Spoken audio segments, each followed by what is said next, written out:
अस्सलामुअलैकुम everyone, hope you all are doing good.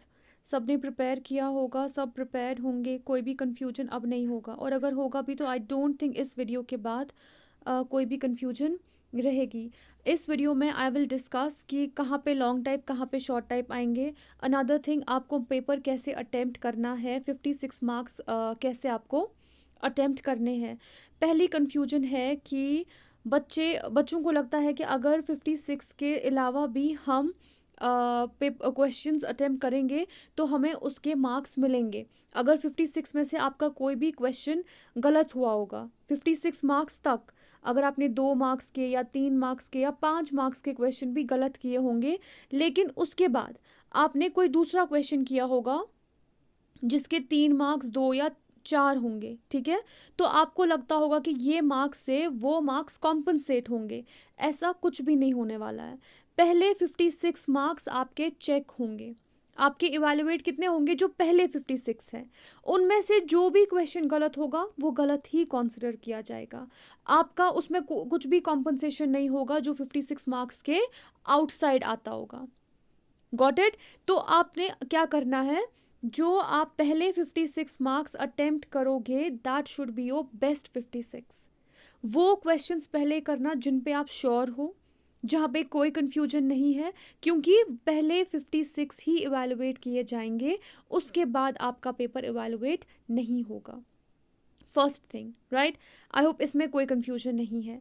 Second thing, ये जो मॉडल टेस्ट पेपर है, फॉलो इट कीनली। इसको गौर से आप देखो कहाँ पे आपके शॉर्ट टाइप है, कहाँ पे आपके लॉन्ग टाइप है। For example, this is the short type section, short answer type questions. यहाँ पे जितने भी क्वेश्चंस दिए गए हैं आपके यहाँ तक, ये आप अच्छे से देखोगे। अगर इनमें टेक्जुअल क्वेश्चंस है तो आपके short answer type question textual questions में से ही होंगे। अगर इनमें अगर ये बिटवीन द टेक्स्ट में से आता है, यहाँ पे जितने भी शॉर्ट आंसर टाइप क्वेश्चंस हैं, अगर वो बिटवीन द टेक्स्ट से पूछे गए हैं तो आपके short answer type questions between the text से ही होंगे। और अगर शॉर्ट आंसर टाइप क्वेश्चंस में टेक्जुअल क्वेश्चंस भी आते हैं और टेक्स्ट के बीच में से भी आते हैं, तो short answer type questions paper में दोनों में से पूछे जाएंगे। अब अच्छे से सुन लो ये और अच्छे से समझ लो, इसके बाद कोई क्वेश्चन नहीं पूछेगा, कोई कंफ्यूजन नहीं होना चाहिए आपको। अब लॉन्ग टाइप में भी यही आता है। कितने क्वेश्चंस पूछे गए हैं यहाँ पे? 31, 32, 3 एंड 4, 4 क्वेश्चंस है ना। ये 4 क्वेश्चंस अगर आपके टेक्जुअल क्वेश्चन से है तो लॉन्ग टाइप जो है आपके वो टेक्जुअल क्वेश्चन से ही होंगे। ये 4 क्वेश्चंस में से अगर कोई from in between the chapter भी है, बिटवीन द टेक्स्ट से है, कॉन्सेप्ट बेस्ड है, तो आपके कॉन्सेप्ट बेस पे क्वेश्चंस भी हो सकते हैं। और अगर दोनों है तो दोनों पे ही बेस्ड होंगे। आई थिंक कंफ्यूजन सॉल्व हो गया यहाँ तक, ठीक है। बस यही है आपका, जो भी इस मॉडल पेपर में है वैसे ही आपका पेपर होगा, ठीक है। कहाँ पे आपको आप शॉर्ट टाइप में, कहाँ पे आपको आप इन बिटवीन द टेक्स्ट देखना है, कहाँ पे आपको सिर्फ टेक्जुअल क्वेश्चंस फॉलो करने हैं, वो आपको ये मॉडल टेस्ट पेपर बता देगा। फाइन। इसके अलावा जस्ट रिलैक्स, आप सब ने सब कुछ लर्न किया है। You all have prepared everything so well, you have been studying from past so many months now.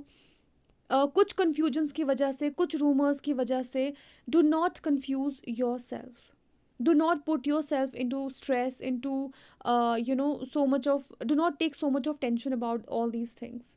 जो भी आपने लर्न किया है इंशाल्लाह पेपर में वही होगा। So do not stress, relax, revise everything. जो भी आपने अभी तक लर्न किया है पहले उसको रिवाइज कर लो अच्छे से, जितना किया है पहले उतना रिवाइज कर लो। फिर जो भी आपको एक्स्ट्रा लगता है कि इम्पॉर्टेंट है उसको देख के जाओ। Just go through the chapter, go through that particular answer, give a thorough reading to it, ताकि आप अपने वर्ड्स में उस आंसर को लिख सको। It would be better rather to leave the particular question. एक और चीज़ थी कि रोड सेफ्टी को लेके बहुत सी कन्फ्यूजन्स थी, इजंट इट? कल की वीडियो में भी मैंने आपसे कहा था कि अगर वो आता भी है 6 मार्क्स का, एक लॉन्ग टाइप का 5 जैसे कि मॉडल टेस्ट पेपर में दिया गया है, और एक I think very short type या फिर MCQ है उसका। सो अगर ये आता भी है you can easily leave it because you have the choice of leaving 24 marks. So what you're going to do, whatever you have learned, revise it properly. ठीक है, उसके बाद जो भी कुछ बचता है, give it a thorough reading so that you can write the answer in your own words. If the need persists, नहीं ज़रूरत पड़ती है तो आप छोड़ भी सकते हो, है ना. तो बस रिलैक्स, लास्ट रिविजन करके स्लीप, एंड जो भी आपका होगा, जितना भी लर्न किया होगा, इंशाल्लाह आप अच्छे से एग्जाम में वो कर पाओगे. ठीक है. So once again I am telling you, do not stress yourself, relax, be at ease. उससे जो भी लर्न किया होगा वो हमेशा याद रहता है. टेंशन लेने से, स्ट्रेस लेने से भूल भी जाती है चीज़ें. ठीक है. So best of luck for your exams. Stay blessed. अल्लाह हाफिज. Take care.